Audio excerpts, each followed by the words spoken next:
bbalaza ya sabbiiti ejja, kkooti enkulu eggulu etaddewo okuwulira okusaba kw'abantu 33 abavunaanibwa ogw'okulya mu nsi yaabwe olukwe.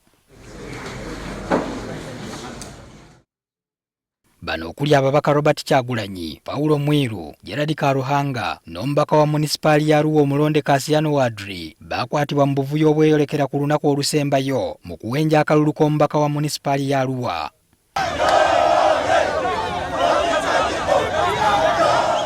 Ku lukomo lw'essimu twogeddeko n'omu ku baloya b'abavunaanibwa Medali Lubega Seggona n'atukakasa nti ddala okusaba kwateereddwamu era balindiriddwe lw'abbalaza. Enteekateeka yaffe yakugenda kuwoza oluvannyuma lw'okuteekamu application mu nsonga eyo. Tewaliwo kirala kye tuyinza kugamba nti kino oba kiri. Tulinze olunaku lw'ebbalaza tunaaba nga tuzzeeyo mu kkooti. Ezimu ku nsonga ezisinza okwesigamwako okusaba kkooti ekkiriza abantu bano okweyimirirwa y'embeera embi obulamu bwabwe gye bulimu, okuba nti abamu bakuliridde mu myaka n'ekyokuba nti omusango tegunnabakka mu vvi.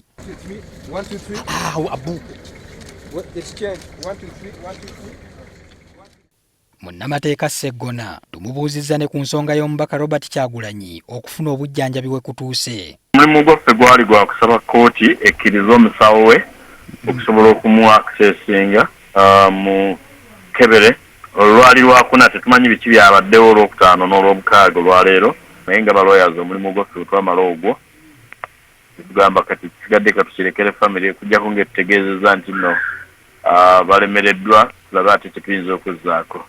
Oluvannyuma lwa kkooti y'amagye okumuggyako ogw'okusangibwa n'emmundu, omubaka Robert Kyagulanyi yeegasse ku balala abavunaana ogw'okulya mu nsi yaabwe olukwe abakuumirwa eggulu. Buli lukya omuwendo gwa kampuni z'abannamateeka eza wano mu ggwanga ssaako n'ez'abagwira ezeesowolayo okuwolereza omubaka Robert Kyagulanyi nga tatodde yadde ennusu zigenda zeeyongera. Kuno kuliko International Law Firm, Amsterdam and Partners, bannamateeka ba Lukwago, aba Lwakafuuzi, aba Chapter 4 Uganda n'abalala. Kampuni zino zaawuddwamu ebibinja ne ziweebwa buli emu ekyokukola okusinziira ku busobozi bwayo. Kati balindiridde lw'abbalaza okulaba ng'abantu baabwe bakkirizibwa okweyimirirwa nga bwe balinda omusango okuddamu okuwozesebwa ku lwokuna nga 3 omwezi guno. Patrick Ssenyondo, NTV ku ssaawa emu.